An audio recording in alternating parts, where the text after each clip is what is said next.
everyone, welcome back to my YouTube channel. So I'm starting a new series called the Chiikawa theory. So all these videos are basically my theory about certain things about Chiikawa. Since they're all theories, it's not really proven whether they're correct or not. So just enjoy it, I guess. In today's video, I'm gonna be talking about the rankings for wealthiest Chiikawa in the whole universe. Although it's not very clear about their wealth, their assets, and all that stuff, but this is my theory based on my observation about each Chiikawas, their jobs, and everything that they possess. So let's get to it. Okay, I'm going to divide them into 7 ranks. So 7 is the poorest and number 1 is the richest. So on the 7th place, we got Momonga.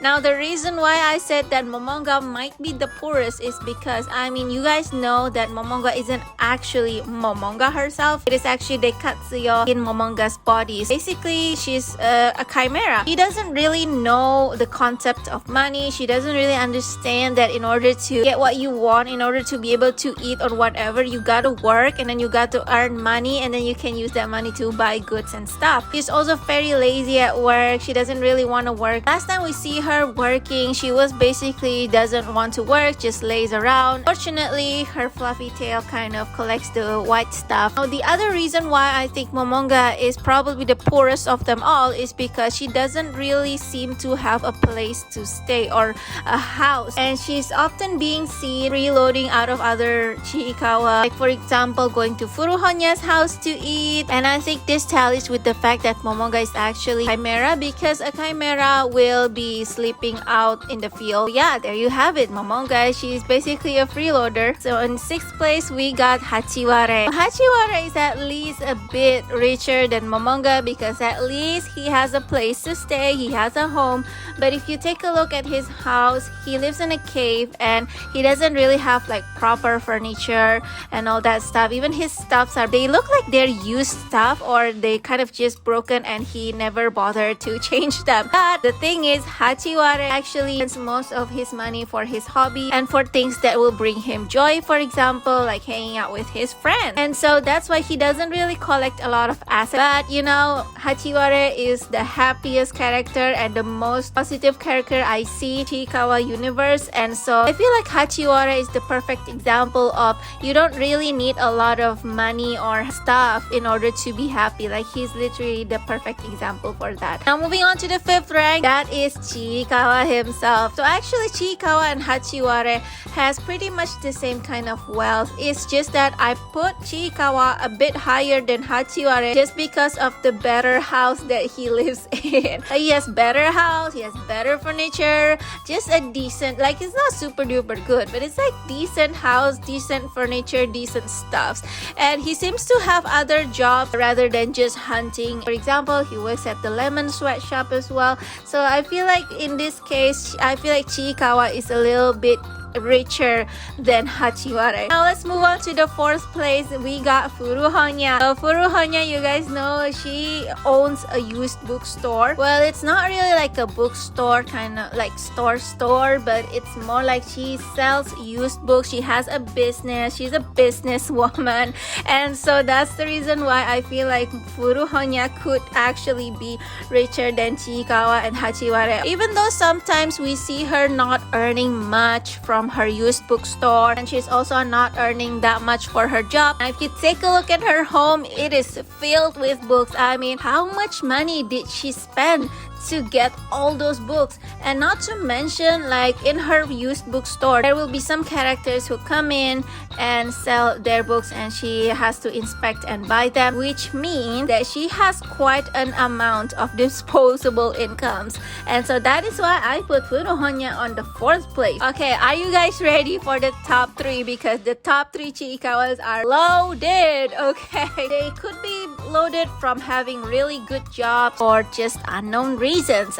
Sometimes we do encounter people like that in real life. I'm not talking about Chiikawa, we're talking real life now. Like, in real life, there are some people that you just take a look at them, they're just so rich, they don't seem to work ever. Like, they are just rich and you just do not know why. Well, we got that in Chiikawa as well. And that is why Chiikawa is such a beloved anime or manga, because they are just a reflection of of our reality. Actually, if you take a look deeper, they are the perfect reflection of our reality. Okay, on the third place we got Usagi. So even though there is no knowing where Usagi lives, because Hachiwara Chiikawa was once like questioning about that, and then they followed Usagi home, but he's not actually going home, so we just kind of never know where he lives and what kind of house he has. But we do know his actual job. So the thing about Usagi is that sometimes when he go like hunting with Chiikawa and Hachiwara,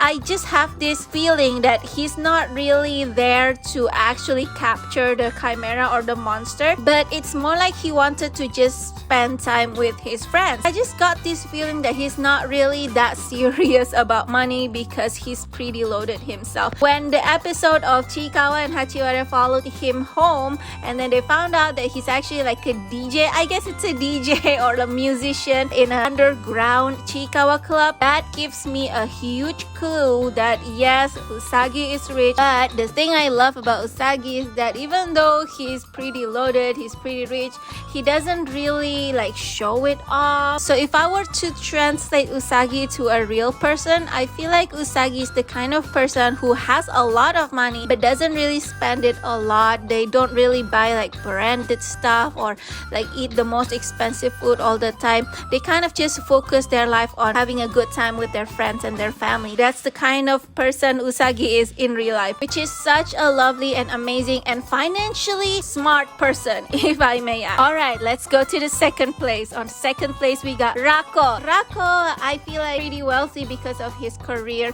as a professional hunter. Like he hunts very well, earns a lot of reward every time he goes hunting. He earns a lot of reward. You just can see comparison of his reward back compared to Chiikawa and Hachiwara's reward back. Like he got tons of coins and he got tons of money every time he went hunting. And we often see Rako like spoiling either himself or with other Chiikawa with really good food. Like he loves desserts and he always go to like really nice cafe. And we all know like if it's translate in real life, poor people don't usually be able to go to like really nice cafe that often, which is the reason why I feel like Rako is pretty loaded. Like he can afford to go to a really nice cafe pretty often. And also Rako is the only character that I know of, okay? I mean there are mob characters who have cars, but he's the only character that I know of that has a car. He owns a car.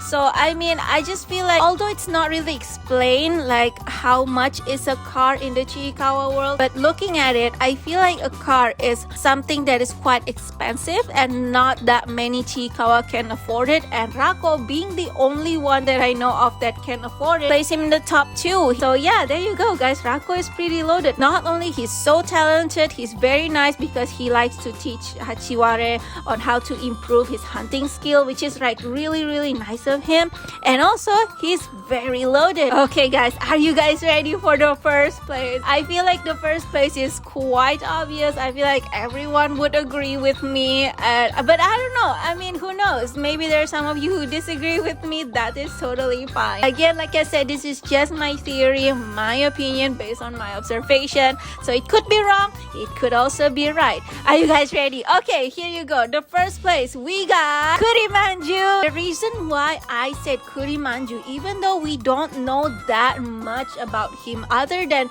he has a license to drink alcohol, but the way I see Kurimanju is that he is always be eating delicacies, like the best food. I don't know where he get them, he just always have them, and he never seemed to work at all, which is the reason why I said that, you know, there are some people in real life that we encounter that they always be seen like, you know, enjoying their time, they're having the best time, they always be eating like the finest food, but we just never know like what's your job, like what do you do, what kind of business do you do, like we just don't know anything about them, but they just seem to be extremely loaded. The reason why I place Kurimanju on top of Rako, because Rako still actually has to work to earn his living, but for Kurimanju he doesn't seem to need work at all. We don't know where he got his money from. It's a mystery. One thing clear about him is that he's extremely loaded. Probably the richest Chiikawa in the Chiikawa universe. So what do you guys think about this list? What do you guys think about my theory?